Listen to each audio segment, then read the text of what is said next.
You're listening to Game and Chat, where we level up with conversations about gaming then and now. I'm your host, Daniel, aka One to Switcheroo. So let's press start and game on.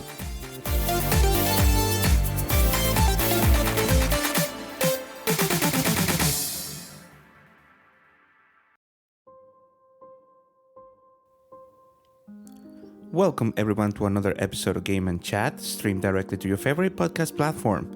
Be sure to like, subscribe, follow, or all of the above to support the cause.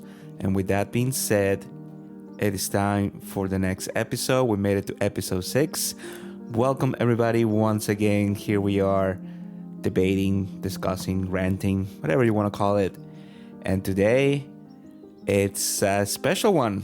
Like I said, every episode is a special, and we have a bunch of games that are very important to me, that are celebrating a milestone very close to each other. And of course, it is time for the big one. It is time for the most recent iteration on the Zelda series, which just turned 1. And it's been crazy how time just flew by and it felt like nothing. Yes, ladies and gentlemen, it is time to talk and maybe review Tears of the Kingdom 1 year later.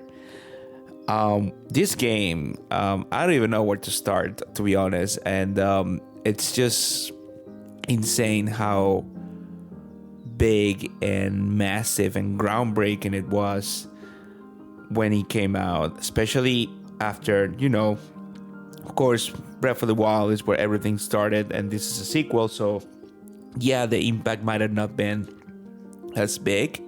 However, we cannot deny how they really shake things up on the gameplay aspect, on the story aspect. There's so many aspects that we need to touch on because this game is a masterpiece. And even saying that it's a masterpiece is just an understatement because of how much effort and involvement was on the development aspect, and how, again, Nintendo manages to somehow overshadow the underpower aspect in regards of performance and resolution with out of this world gameplay mechanics that you have not seen before, or maybe you have, but it hasn't been implemented or thought out as they do. And again, they're just masters on their craft and leading example in the industry. And that's what this game is, and whatever comes onward will follow. The games that came forward, Breath of the Wild, followed Breath of the Wild's layout in some aspects, and now Tears of the Kingdom took that to another level. So it's kind of like the industry needs to keep up again, at least in my opinion. But anyway, we're gonna discuss that a little bit further. Once again, I want to thank everybody who has listened to the podcast so far. Last 2 weeks ago, we talked about Pokemon.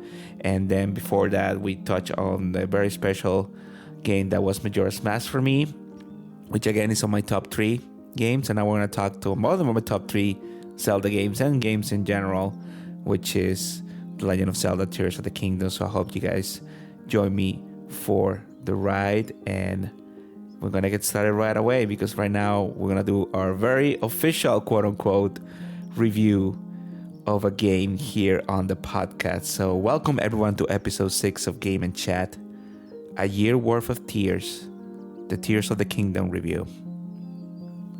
And of course, we're going to start things off with doing a quick recap, because again, there cannot be Tears of the Kingdom without Breath of the Wild. And Breath of the Wild will have its own episode also on how really shake things up for the very first time in the gaming industry in regards to open world gameplay.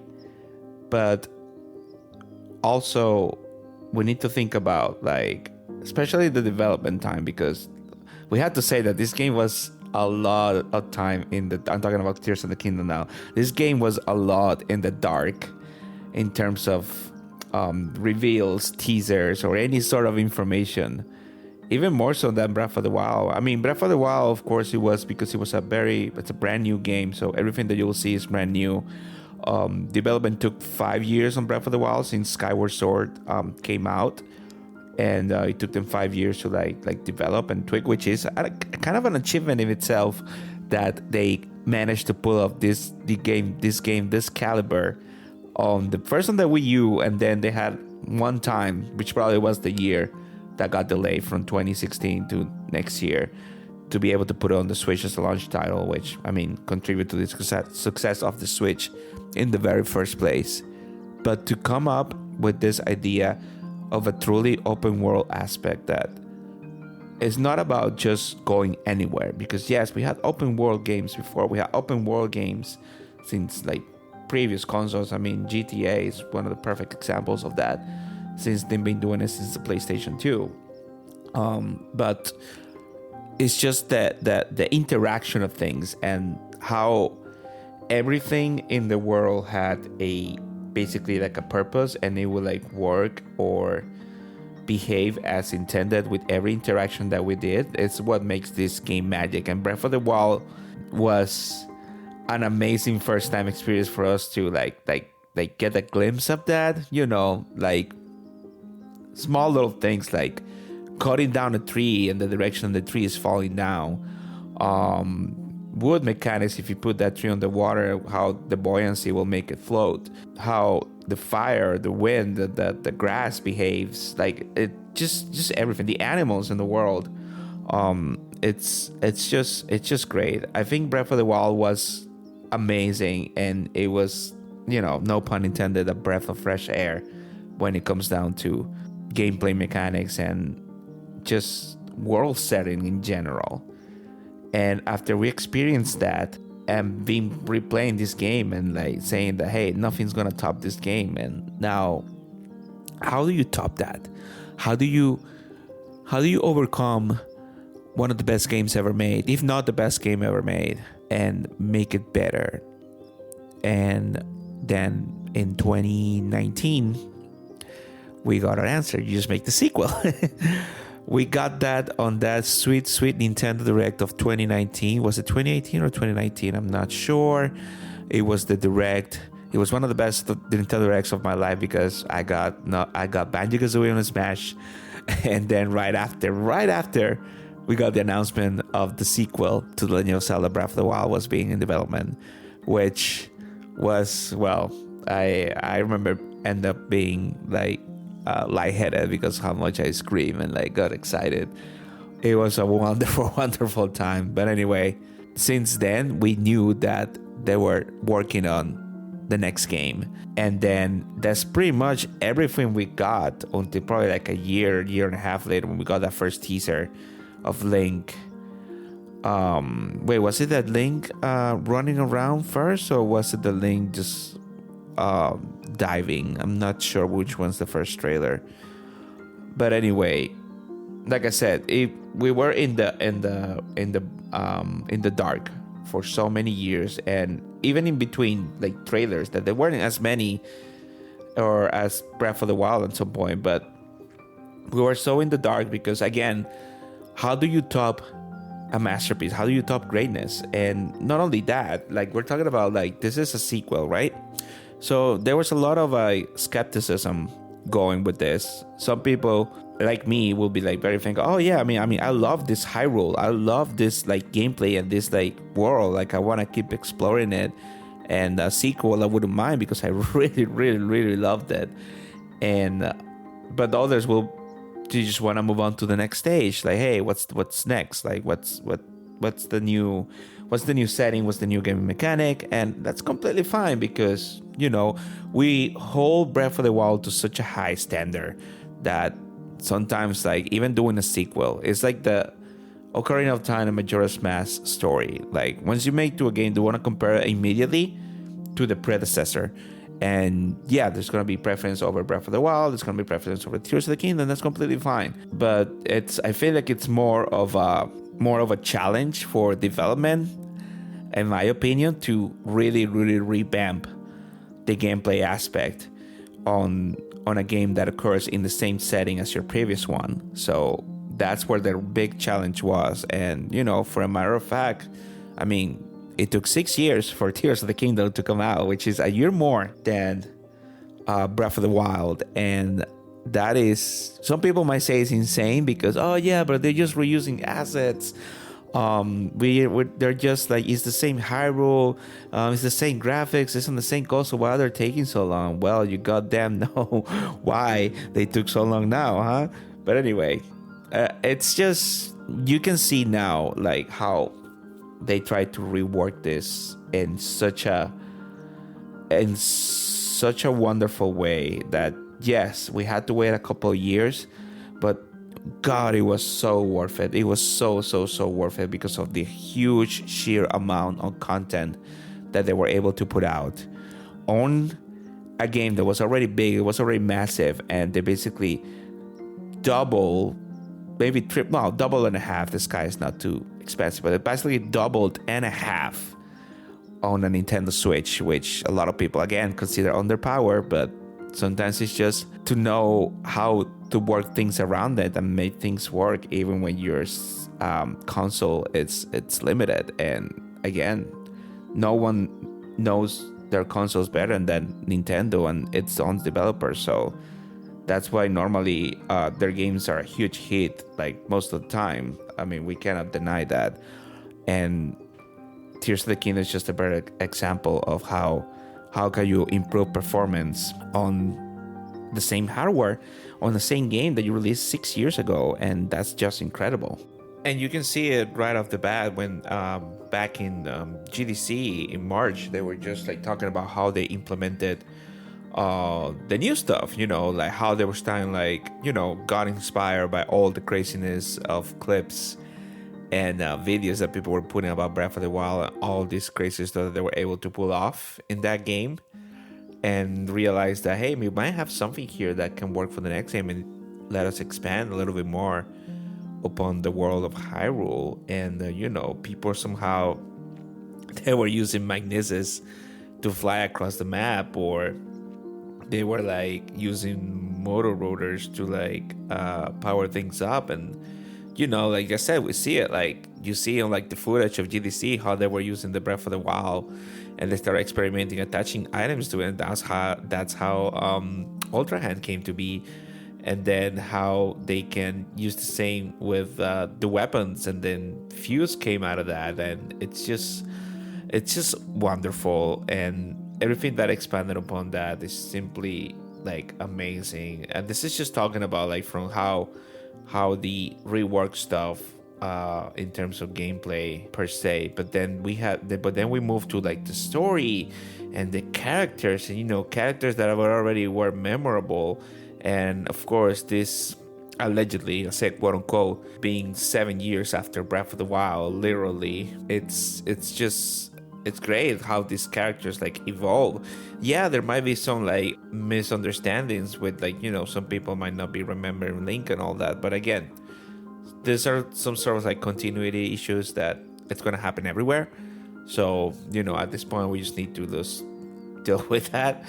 But how the story, and don't get me wrong, Breath of the Wild story was great. Yes, it might have been, the ending might not been the best, if not the best at all, or neither even an ending, I would say. But how they really took it to another level and made such a deep and heartbreaking story as well with Tears of the Kingdom, and how everything revolved around it, especially with all the expectations and excitement of the return of Ganondorf, which we haven't seen Ganondorf since probably, what was the last game Ganondorf was? I think it was Twilight Princess. I think Twilight Princess was the last game that we actually had Ganondorf. We had Ganon, but no Ganondorf on A Link Between Worlds. But wow, that's actually a very, very long time. And how everything like developed after that, and then the introduction to the Zonai, which was this race that so many Zelda tubers out there were speculating about who they were and like what was their purpose in the world, because we had traces of their legacy in Breath of the Wild and the Zonai ruins now, which became the pathway towards the Dragonhead Island in the sky, I think it's called, where you find Minoru. Oh, by the way, spoiler alert, I mean, it's been a year. How do you want me to expect to say? But anyway, yes, and how all these like little mysteries started to come together in this game, and again, it just reinvigorates the sense of discovery. And yeah, there might be some discourse in regards to the story and the games in general. We'll get that. That's gonna be the very last point, because I wanna make my point very clear, and my stance of the whole Breath of the Wild versus Tears of the Kingdom rivalry and debate. But right now, we're gonna touch on just how amazing and groundbreaking and such a masterpiece this game is. And we're gonna start off, of course, section by section, and the first one coming out would be gameplay mechanics. And this is where the whole can of worms of what separates Breath of the Wild and Tears of the Kingdom like comes out. Breath of the Wild was more about like experiencing and interacting with the world for the first time. In Tears of the Kingdom is now the able to interact and reshape the world for our own advantage. And the way that they approach this is just mind-boggling. I can't even imagine like how, no wonder how it took so long in development in the first place, because yes, it might have been reused assets, but we're talking about, you can look at the clips itself on TikTok and YouTube and all social media about like the crazy things people are doing with Fuse and Ultra Hand, and the way that everything works and works and intends to be, it's mind-boggling. Up until this day, you see things, and that's why that GameSpot series about things you don't know about both Breath of the Wild and Tears of the Kingdom comes up, because every day is like something that you're like just like flabbergasted, or like you can't just like find the mindset to comprehend how it works. And again, coming from the basics of Breath of the Wild that we already know, like the interaction and the exploration that you're familiar with, like the interacting with the world, walking around, climbing everywhere, that's still around. We're talking about find ways to traverse on the land. You have your horse mechanics and all that, everything that you know and love. But then now you get a couple of things that enhance to your experience. And of course, the first thing we need to talk about is the new abilities. The new abilities that really, really change things up on such a different way. Whether some abilities from Breath of the Wild and the abilities of Tears of the Kingdom might be better than others, and some of them we might have missed more than others. Like, there's no denial that they can both have you interact with the world in such a different way, to the point that it really feels like a completely different game up until that regards.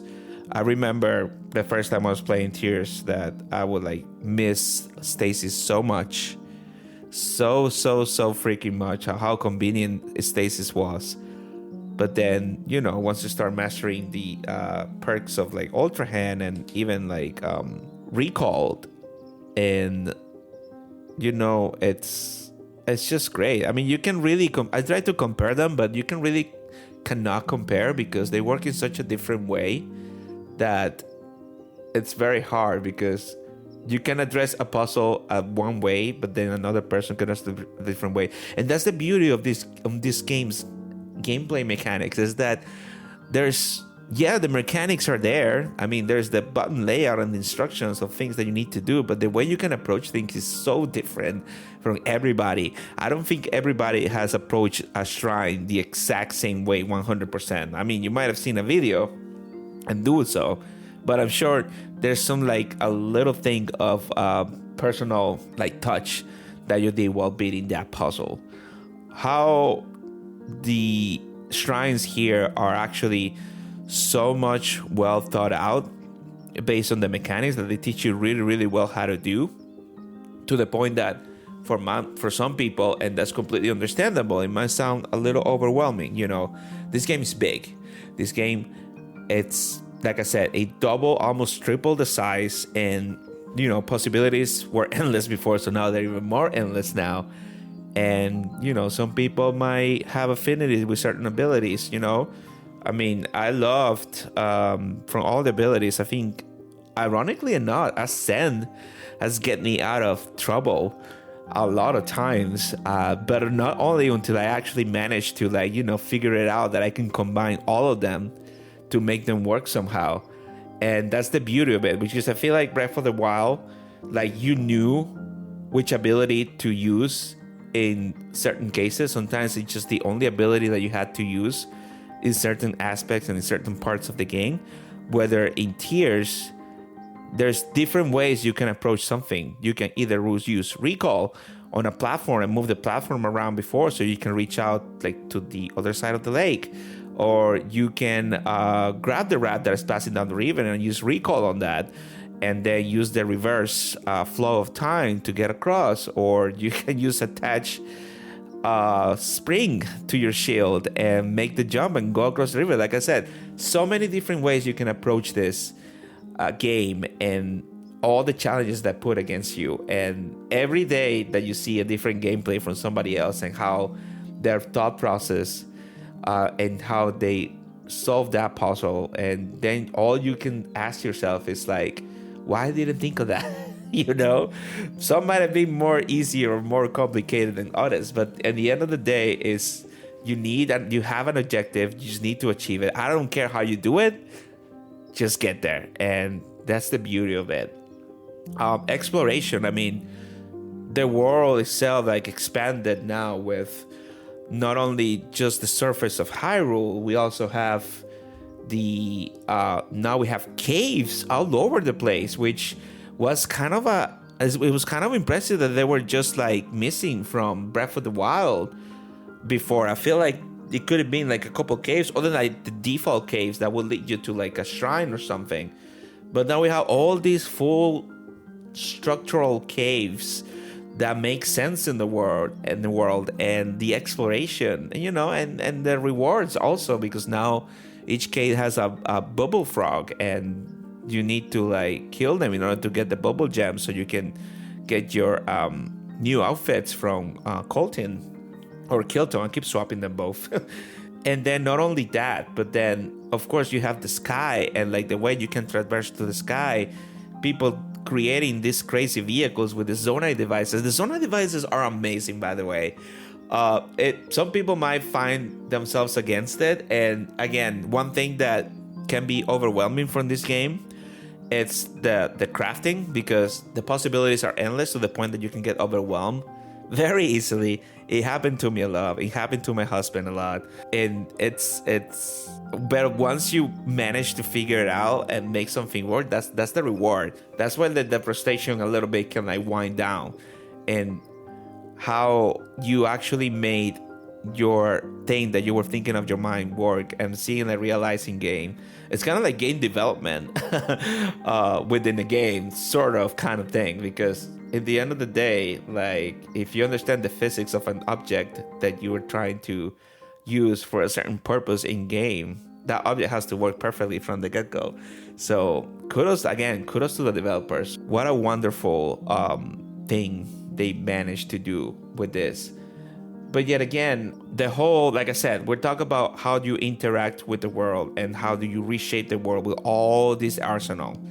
And that also applies to combat too, because now with Fuse, you are in control of your own upgrade system.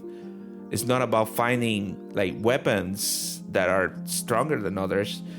It's about how you combine them with the right materials and objects and makes like one of the most powerful weapon in the entire game.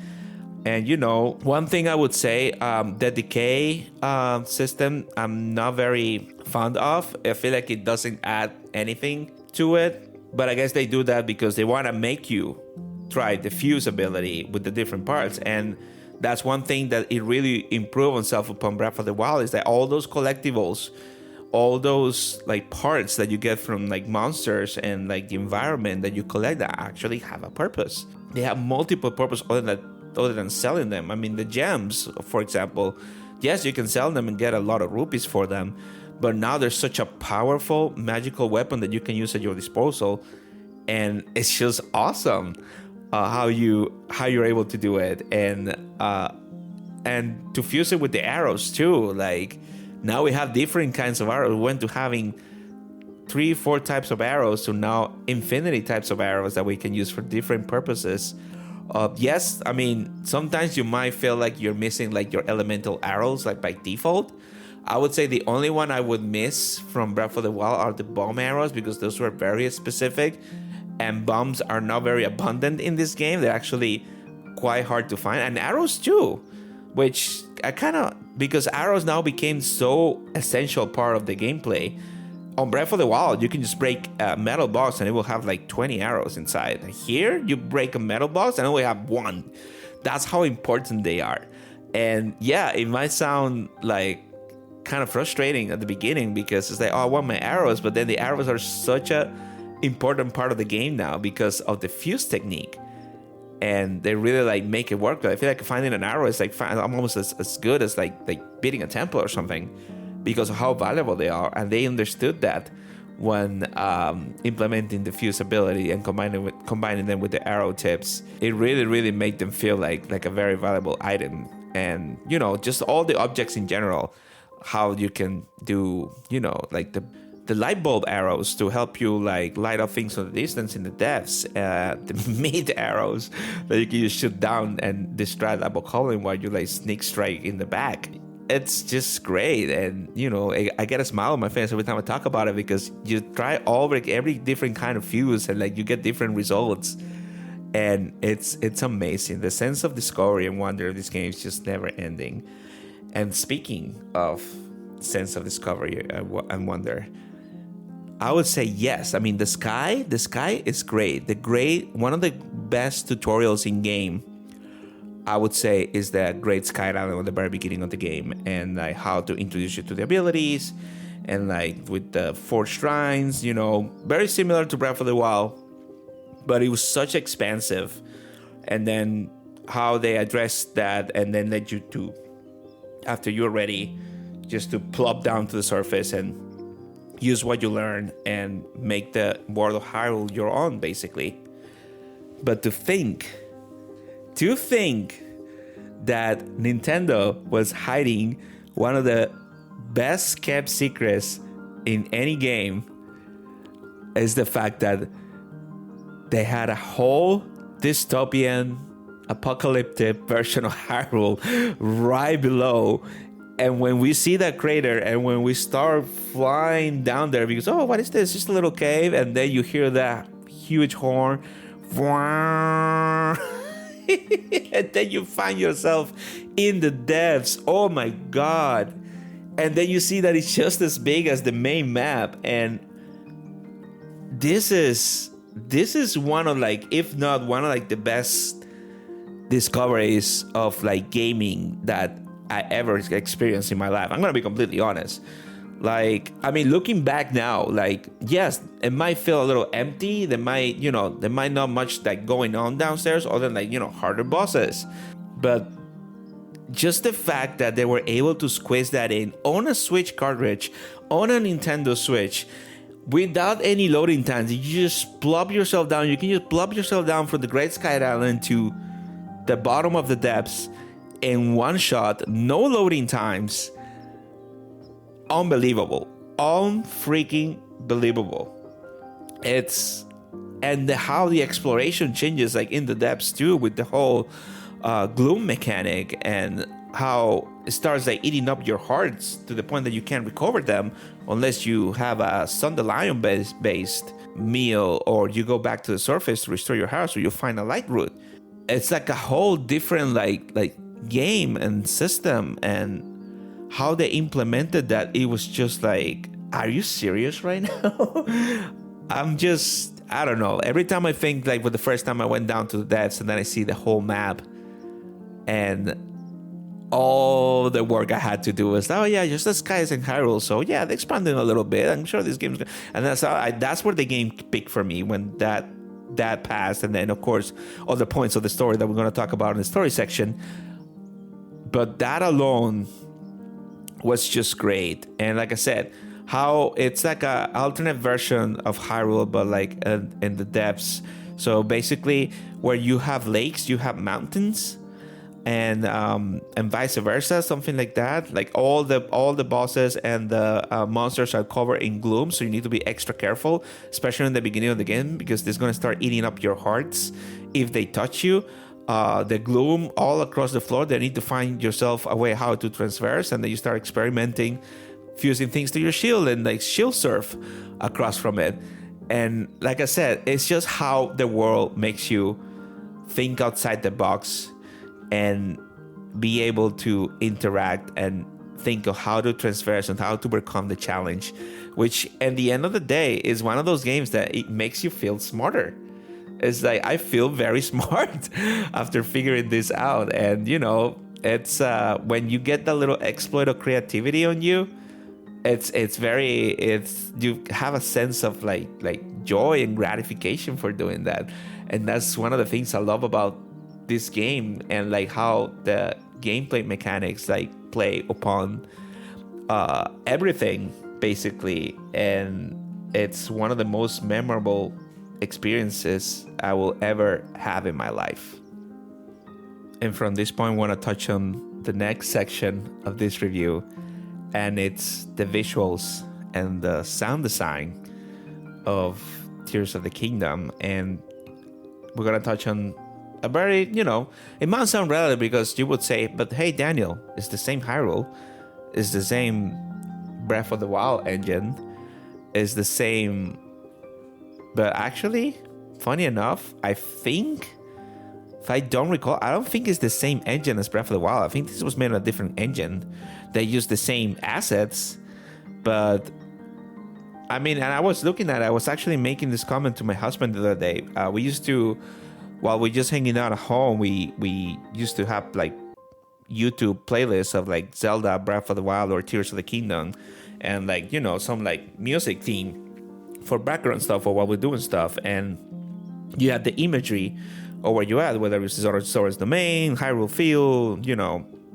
And then I noticed how one from Breath of the Wild came to be, and I didn't even know, because of course it's the same location. Some locations look exactly the same, they didn't change at all. And then I could just tell that this is Breath of the Wild, this is not Tears of the Kingdom. And how even like by looking at it, yeah, some people might not see it, and that's completely fine because they're very, very, very similar. But it does look sharper.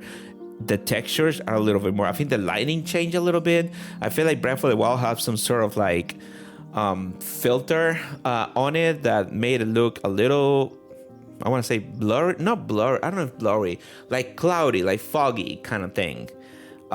Maybe it's kind of like a theme of the game or something, but Tears of the Kingdom looks bright, looks sharper. I feel like the shadows, like even on Link itself, like he looks like a little bit more sharper, and the world feels like kind of like renew. It's kind of like a little HD version of Breath of the Wild. I mean, we know it's not really, but it did improve upon its predecessor.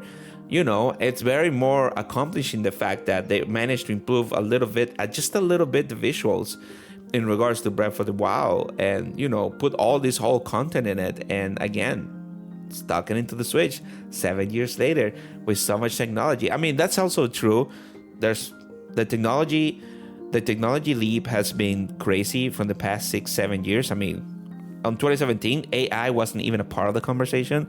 Now it's everything there is right now, pretty much, which is crazy. So, you know, key things that during the development process, that yes, this game could have come out sooner, but you want to provide the best experience. Especially, this is like pretty much the game, the swan song game of the Switch, as brand new, because of course we are looking to that transition to the successor early next year or so. But the way that they improve upon the visuals, even if it's just a little bit, it was good enough to say, oh yeah, this actually looks better and like plays better. Yeah, there might be some frame drops here and there. They were before in Breath of the Wild and more pronunciated, and this game still has it. But I mean, come on, you're not gonna be. Here's the thing: when people do these comparisons, it's like they look like they look for like the worst case scenario. Like, I'm gonna go to a place with a bunch of enemies with rain and thunder, and I'm gonna make a video saying that, oh, this looks worse than Breath of the Wild. It lacks worse than Breath of the Wild. Of course it's gonna lack worse than Breath of the Wild if you're fighting 100 goblins under the rain with thunders and a Lionel and a freaking Gleo shooting a fireball at you. Yes, that's gonna happen. It's just, I don't know. I mean, some people sometimes just go way too far for hatred, and it's not right. The game does look better. You might struggle to see the difference at first, but look a little closely. Just look at the Link model itself, and you'll realize that. And then the sound design. I mean, of course, coming from Breath of the Wild, the sound design. You know, I remember back in the day when Breath of the Wild came out, and the discourse was that they were very bored that there wasn't like a theme while you are on the field. Like, for example, like Ocarina of Time, when you're on Hyrule Field and you have all that amazing like theme song playing while you traverse through Hyrule.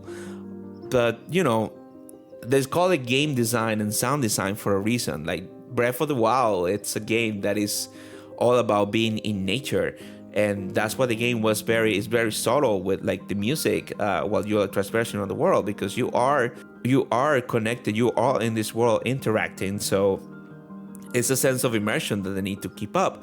Tears of the Kingdom follows the same path. They have a little bit more musicality because, again, this game evolved from its predecessor. This game is a sequel. We just beat Calamity Ganon. Society started to rebuild, so we have a little bit more. There's more people on the world. It's more vibrant. It's more like populated. So of course the sound design is gonna improve upon that.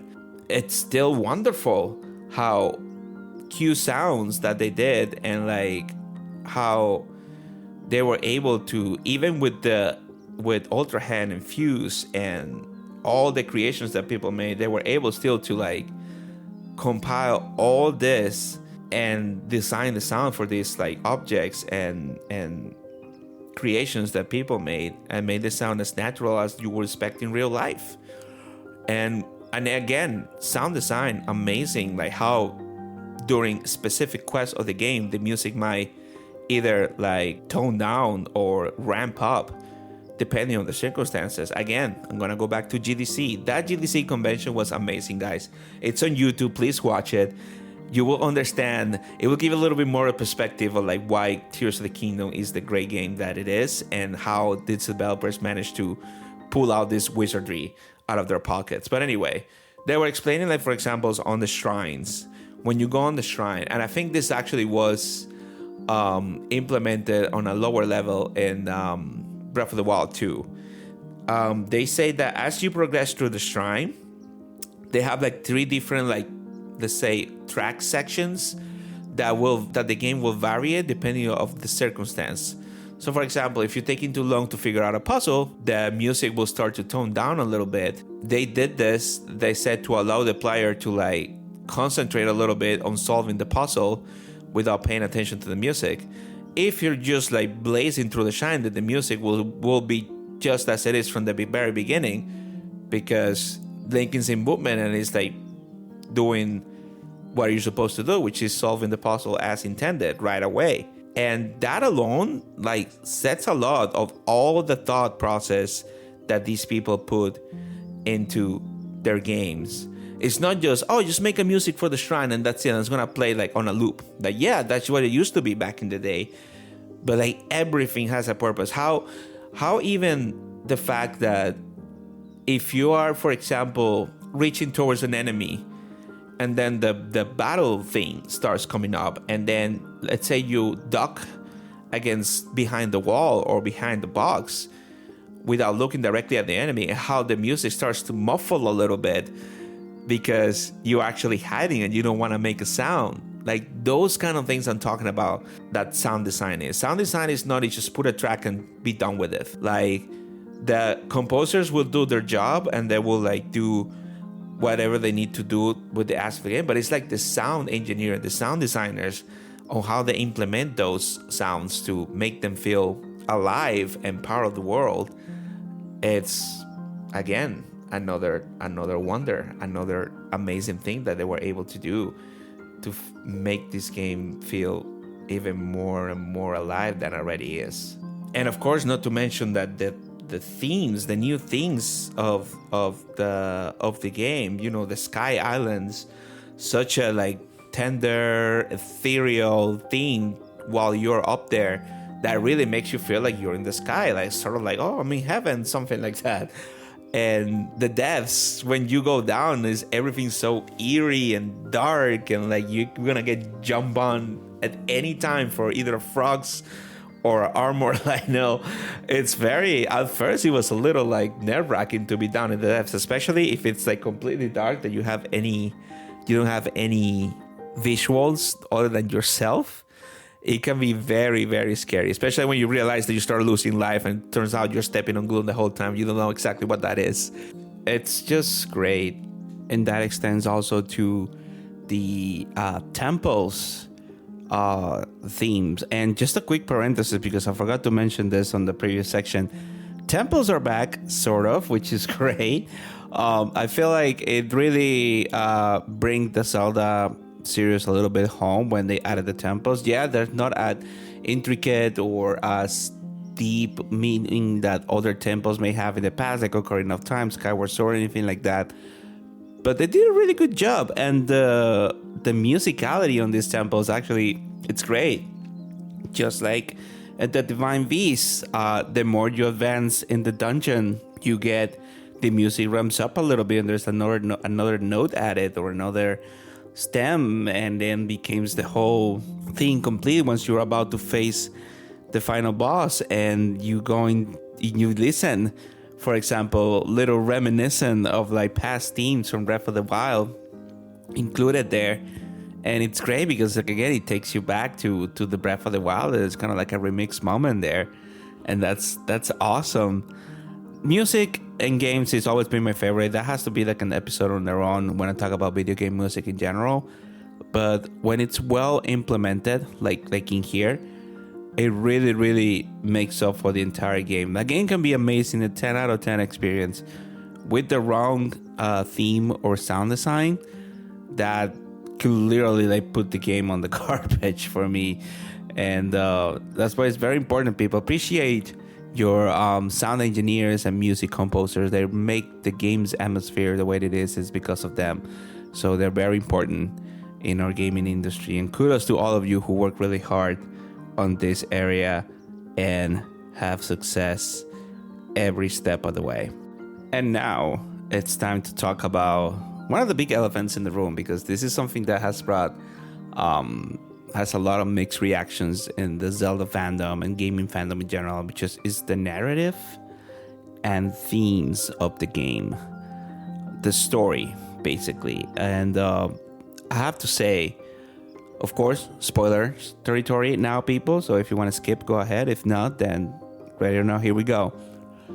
But anyway, the fact that this started right away underneath Hyrule Castle, that we already got a glimpse that we were going underground no matter what. And as again, talking back a little bit about the music, how that very creepy theme from the trailer from 2019 starts like creeping out and getting stronger and stronger the closer you get to Ganon's corpse. And then that whole scene, Link at its full strength, he wasn't even a match for the King of Evil in almost like skeleton form, to the point that he took all his hearts and all his strengths down to the bare minimum to make it start over. And his whole hatred that was incarnate back in the day on Calamity Ganon, now he's able to rise again because of Raru's seal breaking at the very right time that Zelda comes in, I have to say. But all that sequence when him like reviving Link, getting his arm injured, and then separating from Zelda, it's just amazing. And it's like kind of creepy to see Ganondorf just talking to them, saying that that's the sword that dispels the darkness. That didn't do nothing. You better do better than that. And it sets the tone of what the game is going to be. But then we find ourselves in the Sky Islands, and then we're introduced to Rauru, which is the first king of Hyrule. Rauru getting the name from the Sage of Light of Ocarina of Time, of course, for those who are avid Zelda fans, you'll picking up on the clues here and there. And then we get the guidance of Rauru to learn our new abilities and kind of understand what's going on. And then we just drop into the world and start finding out. I gotta say, like, I understand when people are saying that the narrative and the story based on the past can like throw people off a little bit, because just like in Breath of the Wild, we learn the story of this game based on memories, because Zelda is traveling to the past and trying to fix everything from the past standpoint. And again, I understand what people are saying, that it doesn't, like, they would rather leave the story like in the present, like having these events happening in the present.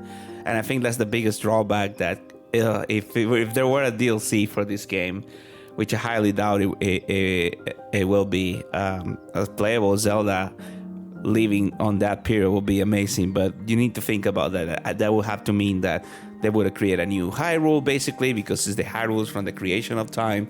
So a lot of the structures that are already destroyed, there has to be like a full-fledged civilizations and all that. So yeah, I mean, it would be nice if we wouldn't got that, but I would say that we wouldn't be playing Tears of the Kingdom yet. We wouldn't be having this conversation, because, listen, we'll have to wait at least until the next console, and I think Aonuma would have delayed even further more, because the new console was coming out. It was going to happen exactly like the Wii U, and I think he didn't want to do that again.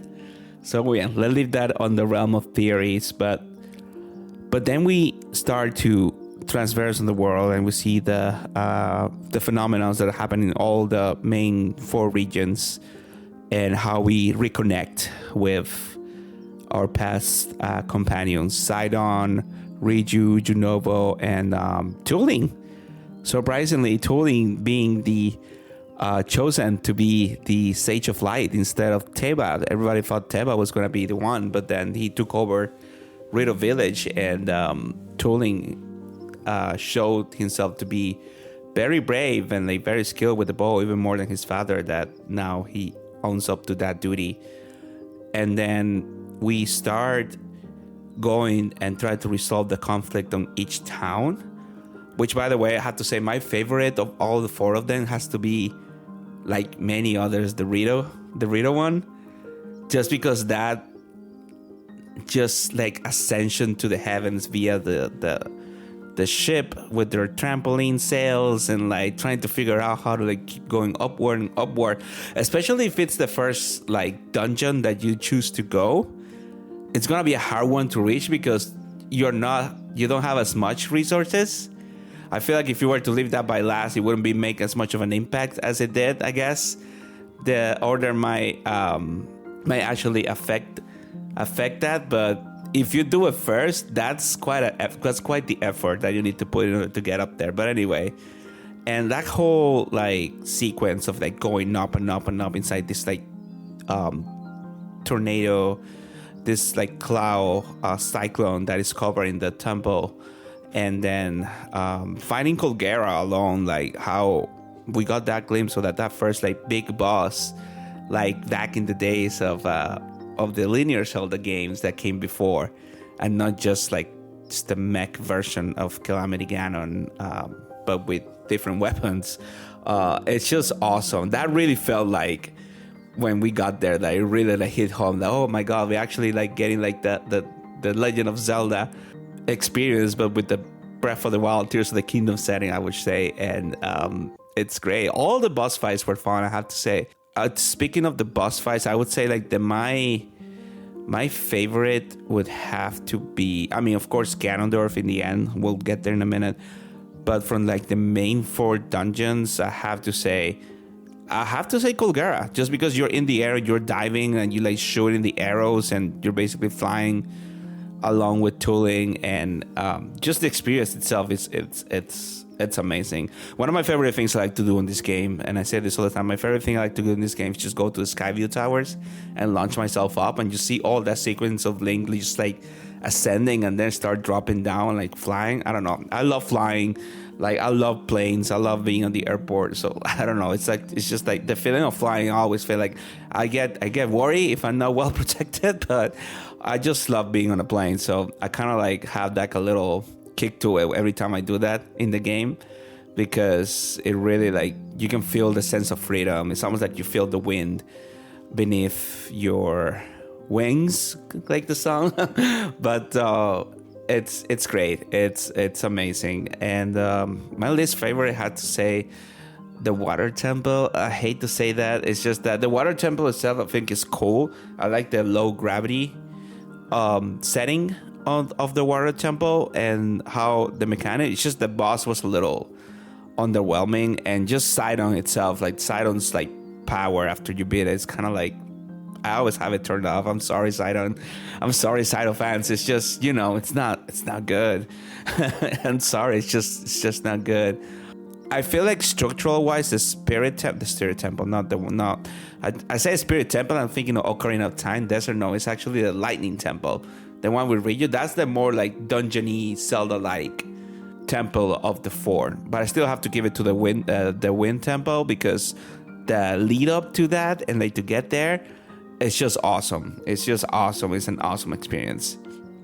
But then, while you do that, of course, you run into the whole like geoglyphs thing to try to understand the story and start collecting the tears and learn a little bit about the story, like what's going on with Zelda, where is she, like what's she up to.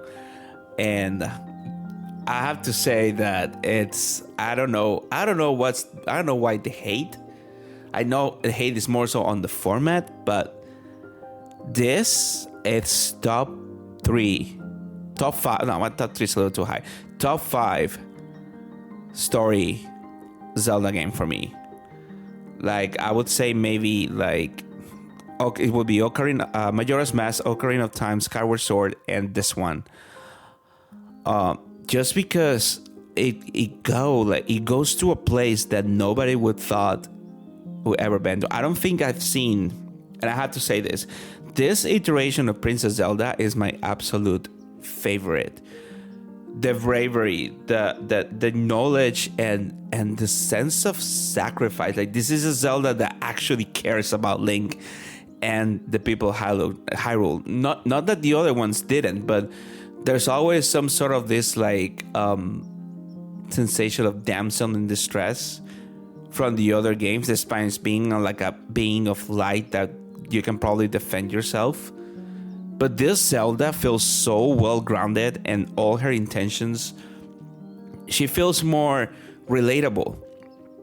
And the fact that powerful but very sad scene of she turning into the light dragon, when we realize that she's actually the light dragon, and that whole sequence is heart-wrenching. You can see the fear in her eyes. You can see but the determination at the same time. It's crazy. And I have to say, I have to give a huge kudos to the voice actress that plays Zelda, because that was a performance like award-winning, in my opinion.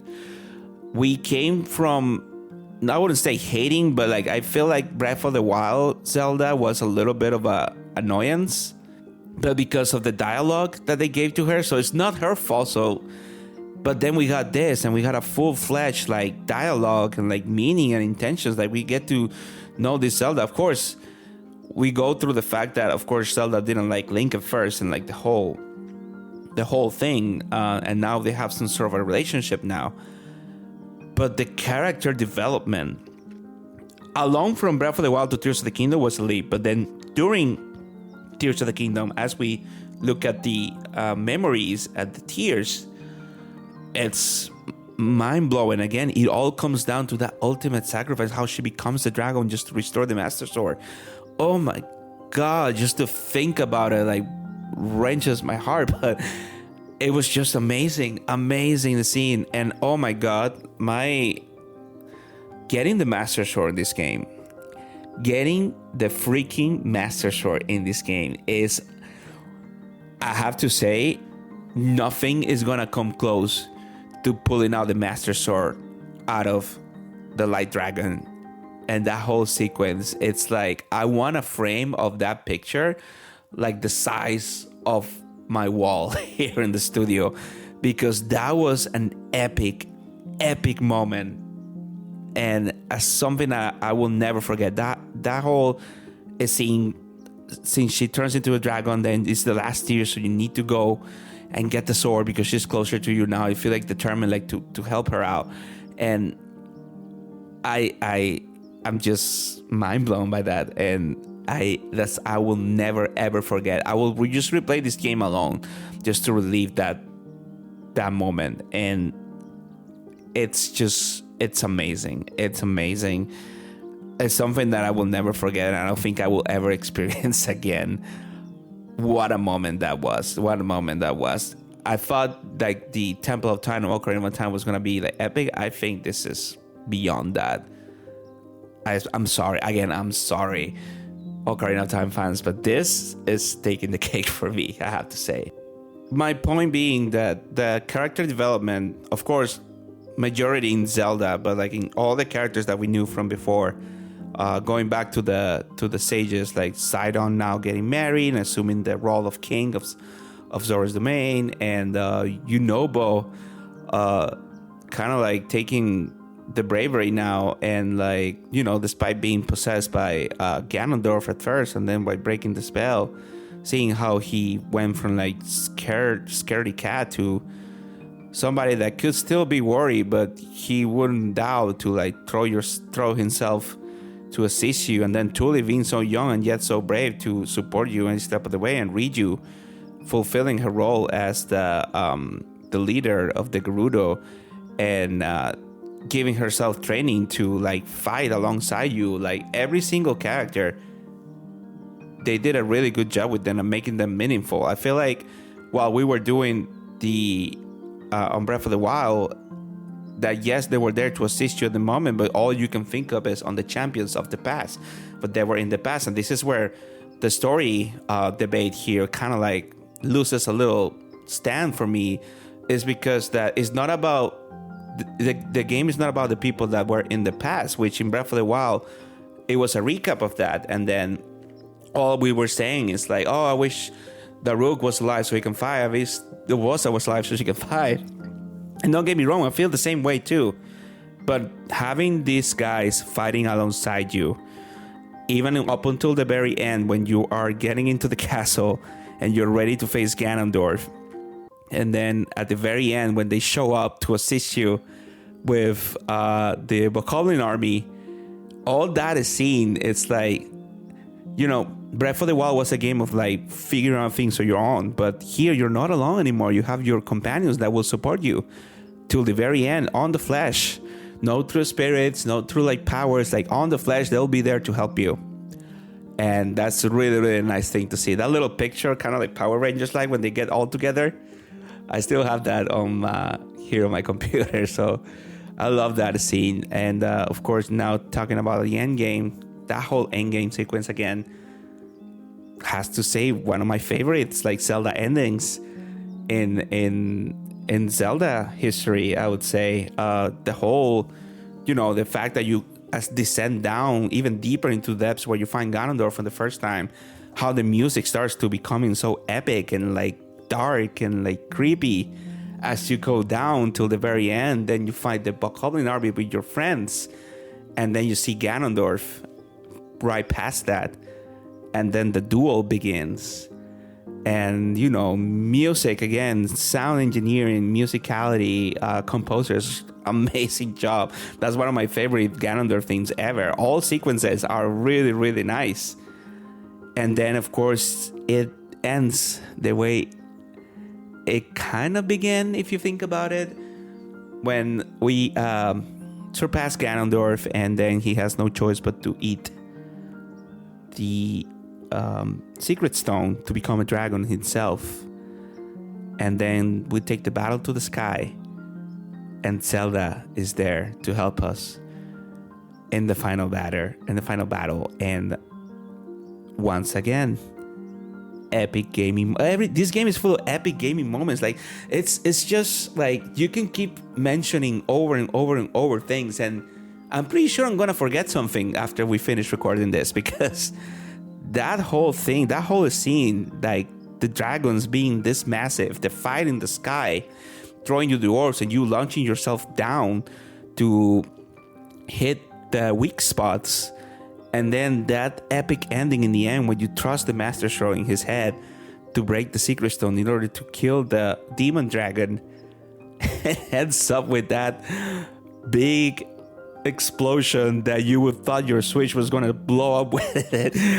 Oh my god, it's just I might just go big Ganondorf again just to see that again. I haven't seen it since the first time. I kind of wanna beat all the shrines before going back to defeat Ganon. I'm very, very close, but of course, gaming backlogs and stuff that get in the way, life too. But I don't know. I can count memorable moments so far, and that's just even the main quest. Side quests, amazing side quests here. We have like Madison's Emancipation, another beautiful side quest from Terrytown, which Terrytown is still my favorite side quest in any game, besides Anju and Cafe and Majora's Mask. And that's just the tip of the iceberg. This game has so many things that I already know, and so many more things that I'm yet to discover. And I kind of wait to keep playing until I'll find out everything. And all of this that we talked about so far ties up on our next topic, which is, the impact and the reception, what this game created with all these elements, the new game mechanics, the interactability with the world, the way that you can play the game however you like, and everybody will have a unique experience. Even yourself will have a unique experience when you replay it again. And seeing all that reception and the impact that has made, I mean, the first 3 months after May 12th was just clips and clips and clips of Tears of the Kingdom people going crazy with Ultra Hand and Fuse, and like doing all this crazy stuff, this crazy like acrobatics and fighting skills, building like megs and megazords all over the place to obliterate camps of bokoblins. And not only that, the Korok space program was born, and all ways people were just like bullying the poor Koroks. Oh my god, like it's just, you gotta be really, really smart, and it comes down from a marketing standpoint that was supported by the game's design. Is you're giving people tools to interact and showcase content for years to come. I will feel like I will be watching videos of Tears of the Kingdom like 10 years from now, and we were watching them already for a while, and it's been 7 years since that game came out. That's crazy. And this is even better in terms of like content and like what people can do and showcase to us on social media while we scroll. It's a memorable experience. Like, I think the best memories that we can have with this game, besides of course the amazing storytelling that improved on from the original, or the gameplay mechanics and the new abilities that take the interactions to the world to a whole new level, is the fact that people will still be talking about it from years and years and years to come. And that's just beautiful to see those reactions. Like, I spent a whole day just watching reactions of people fusing stuff and trying to create stuff for the first time, and the best reaction is when the thing that they created actually worked. Main plots twist of the story, seeing the reactions again, Zelda turning into a dragon, retrieving the Master Sword, like the ending, it's priceless. And those are like feelings, because some of them will like actually relate to you, because I feel the same way too. I'm glad I'm not crazy. Like, I'm actually felt that way, and I can share that with that person on the screen. Even if we don't know each other, we shared that same feeling when we watched that scene, that sequence happen, and it united us, all of us as gamers in general. And like I said, the impact, the legacy that this game is leaving behind. And this is just the first year. We have so many years to come. We have a new console that is coming out. They might enhance it and release like a enhanced version, and I will happily spend $70 again to get it, because it is so much worth it. And I feel like it's a game that's gonna last generations. And honestly, I said it on a tweet when I finished the game, I don't think I ever gonna feel the same way this game made me feel ever. And I will look forward for that to be topped at some point. I don't think it's gonna happen. Maybe it will. I mean, we're talking about Eiji Onuma, Nintendo, and this whole creative masterminds. I'm sure they'll find a way to overcome this. But it's gonna be a very long time for most of us, with Tears of the Kingdom being one of the best, if not the best, video game ever made. And that's where I wrap up the review aspect of it, because in the end of the day, Tears of the Kingdom, The Legend of Zelda Tears of the Kingdom, is an unforgettable experience. Whether you were a fan of the simplicity of Breath of the Wild, and that's completely fine, there's no doubt that this game improved in every single aspect of it. Things that could have done better, absolutely. They could have put like less of the blessing shrines. I think there were a little too much of them. I feel like Ultra Hand specifically could have like be tweaked a little bit more. It works for what it is, but sometimes if you struggle with perception of death or things like that, it might be a little difficult for you to build things out. So that's kind of like accessibility. I'm glad auto build is there to address the issue, but some people might just want to create something specific that is not done with auto build. So, things like that. Yeah, the story was amazing. Again, I think it's a 10 out of 10. Could have been more fleshed out, absolutely. But we need to understand that the game revolves around you interacting with the world, and the story is more of takes a little bit of a backseat. But for that's a backseat on the story. I don't want to imagine what will be a front seat if we get on the next iteration, because that's gonna be mind-blowing. Again, I'm just saying that this game, it's a work of art and deserves all the praise, all the awards that it has received, except for Game of the Year. Unfortunately, Baldur's Gate got in the way. Congratulations, Baldur's Gate, again. Haven't played you. One day I will, hopefully. However, this will be my top game for a very long time. Not only my top Zelda game, but my favorite game ever. And until Majora's Madhouse goes back to the top again, because I keep going back and forward.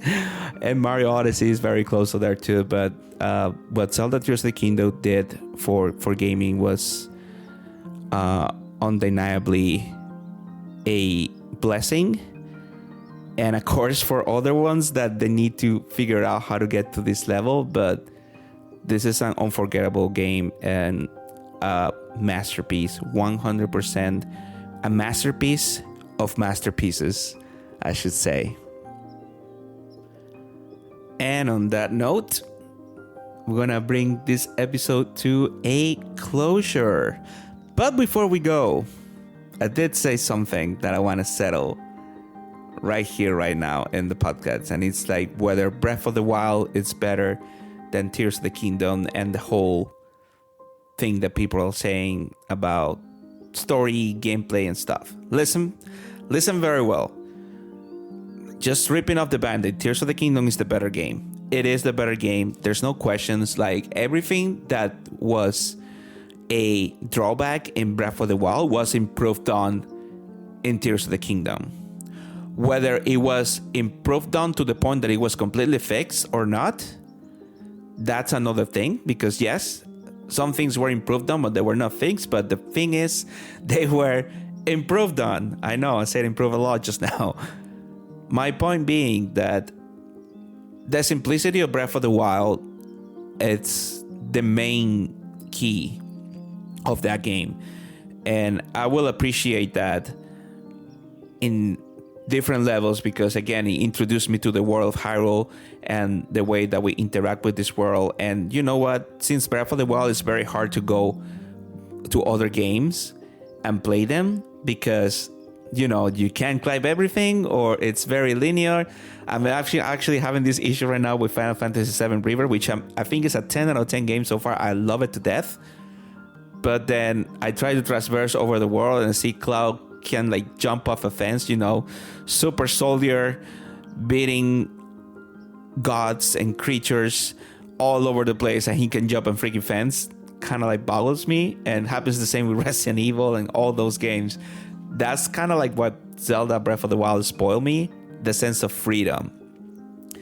The fact that Tears of the Kingdom took that and brought it to a whole new level, brought it to the sky and to the underground, it's just mind-boggling. And for me, it's like, whether you can go back and play Breath of the Wild, I'm pretty sure I can. The thing is that I would not go back and play Breath of the Wild on the Switch. I will either like do maybe like an emulation of it on my PC with better aspects, or maybe there's a rumor remaster of Breath of the Wild that might come with the new console. If that's the case, I will happily play it, because I know it's gonna be an improvement upon the predecessor. And again, the interactability and the gameplay mechanics change a little bit, but it's a familiar world, so of course I'm gonna go back to it. Of course I'm gonna replay it on that asset. I feel like right now Tears of the Kingdom has everything I need, and it spoiled me so much that it's hard for me to go back to Breath of the Wild on the same console. However, I love Breath of the Wild, and it's always going to be my first love. But Tears of the Kingdom is the better game. It's the better game in terms of gameplay. It's the better game in terms of story. It's the better game in terms of musicality. Well, I would say I think I like Breath of the Wild's music a little better, maybe for like a 1 point, I would say. But the whole discussion that, my whole issue is that people that were complaining about Breath of the Wild back in the day, about being the world too empty or not many things to do or lack of story, are now complaining about Tears of the Kingdom from the opposite way. So what is it? Like, now the Tears of the Kingdom some Tears of the Kingdom fans are complaining that, I miss the simplicity of Breath of the Wild. There's too much going on, too many side quests, too many people. And it's like, then what is it then? Like, I mean, there's been a 7-year gap between these two games. So, we change as people. 7 years is a long time. We don't realize that. So, and it's completely fine if you like change your mind across the years. My point being, they'll start coming from other people because they like one game better than the other. My husband, he said that he loves the simplicity of Breath of the Wild, and he finds himself overwhelmed with Tears of the Kingdom every now and then, and that's completely fine. He's playing a little more now. He understands the game a little better, and he's starting to like it more and more. But it's fine if you rather the simplicity of Breath of the Wild. Breath of the Wild is a great introduction to this wonderful franchise, I would say. This Legend of Zelda, Breath of the Wild and Tears of the Kingdom can be like its own franchise if they want. And according to Eiji Onuma, I mean, this kind of gameplay is not going to go anywhere. It's just going to be expanded upon. So it's just a matter of how we can improve on top of masterpieces. And we thought of that of Breath of the Wild. And look at that. Tears of the Kingdom came out, and it's superior in every possible way. Again, it's my opinion. If you think otherwise, that's absolutely fine. I just put in the facts of like why that's the case. Things that were improved on, whether the whole issue was fixed or not, that's up to everyone's opinion. But Tears of the Kingdom no doubt it's amazing and will always be one of the best games, if not the best game ever made, at least up until this day. But anyway, want to put myself out there, want to make sure I get that clear. Thank you so much for listening, everybody. Today has been fun. I love this game to death. I'm gonna probably go beat Ganondorf after this just to relive that moment. But anyway, I really appreciate every single one of you that have listened to this podcast so far. It's been really fun. And, we have 6, 7 episodes already out. And it's just great. And, we have a lot of topics yet to talk about. There's some things that from this game alone, again, that deserve its own episode. I keep saying that for every episode, but it's just the truth. So many things to unveil, so many things to discover. And I can't wait. Maybe when we do year 2, I'll learn other things. So we'll see. Look forward for Tears of the Kingdom 2nd anniversary so we can reminisce. And now with the new console in our hands, maybe we'll get a remaster, maybe not. Maybe we'll get the Breath of the Wild remaster that we were talking about. Who knows? But anyway, the Switch to a Speculation podcast episode will come soon enough. Right now, we're going to end up here. Thank you so much for listening, everybody. Again, you know where to find me already. You can find me on X, Blue Sky. You can also find the 12switcheroo live experience on Twitch, twitch.tv/12switcheroo, or you can catch on with the VODs at youtube.com/12switcheroo as well. Thank you so much for listening, everybody. This is Daniel, aka 12switcheroo, signing off. Game on.